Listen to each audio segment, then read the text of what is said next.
trust God. Two single-syllable words that you have heard forever, but you will discover as time passes how difficult they are to obey. Trust God. Of course, I have no way of knowing what the future holds for you.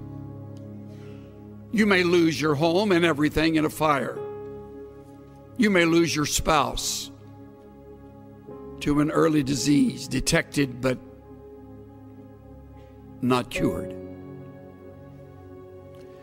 You may lose your dreams, your hopes. You may lose a relationship that you have cultivated over the years. All losses are painful. And you will be brought back over and over again to the words of Proverbs chapter 3, verses 5 and 6. I know. You memorized them in Vacation Bible School or when you were growing up at the knee of a godly mother and or father. And your lips will move as I quote them. Trust in the Lord with all your heart, and lean not to your own understanding.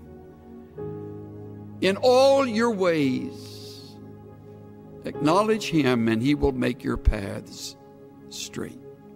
All your heart, all your ways, trust. Trust. Now, we have a problem with this because of several things. First of all, we are too blamed self-sufficient. We have learned how to get ourselves out of jams rather than acknowledging the jam has very well been either directed or permitted by our sovereign God to teach us. And by not trusting him, we short-circuit the test and go our own way, getting ourselves out of our own mess. We're too self-sufficient. Another reason we fail this test is because we're too quick to call on others. We have a lot of very capable friends. As life unfolds and you leave this school and you're involved in your church, your work of ministry, your realm of responsibility, you'll meet other people. Many of them much smarter than you are. Most of them richer than you are. Better connected than you are. And some of them will become good friends. And they will become your crutch. You'll trust them rather than the Lord your God, because they're right there and they have connections, and when you're up against it, they'll get you through it. Another reason we don't trust is because we feel distant from the God of heaven. Don't feel too guilty about that. So did Job, as godly as he was. And yet Job said, in the midst of all of the loss, though he slay me, I will trust in him. Though he take me off this earth, in the process, I leave trusting him. I will trust him. The fourth reason I would name is that we have cultivated the bad habit of worry. Many of you are much better at worrying than you are at trusting.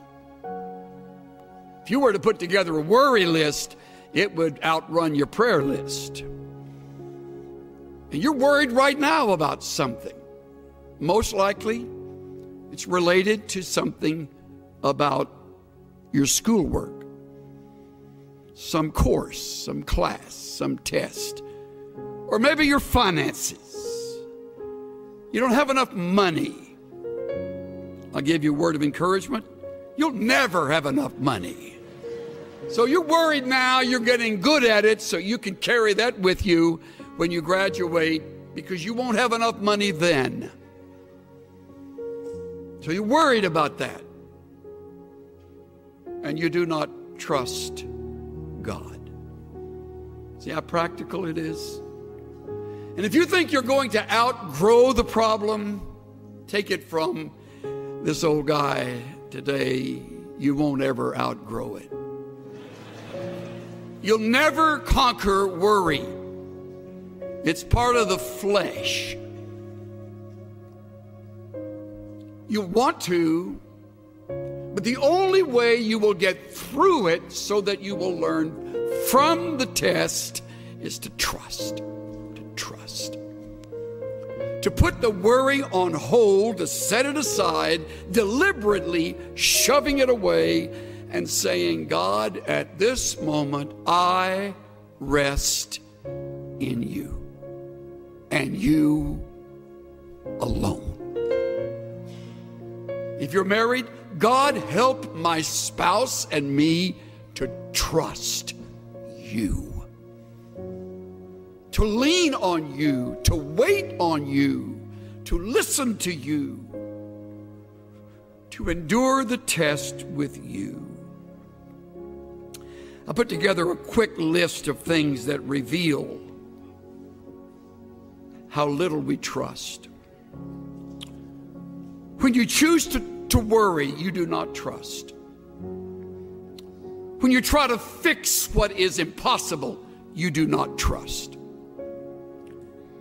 When you hurry ahead and don't wait for the Lord to move and to change, you do not trust.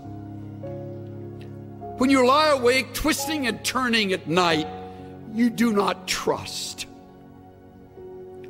When you doubt biblical principles and promises that are right here in the book you love and study, you do not trust.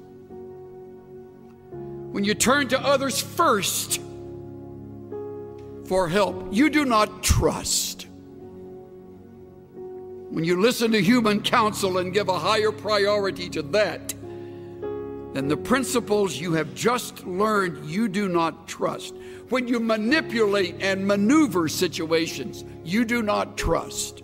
When you step in and take charge without praying and being led by the Spirit of God, you do not trust.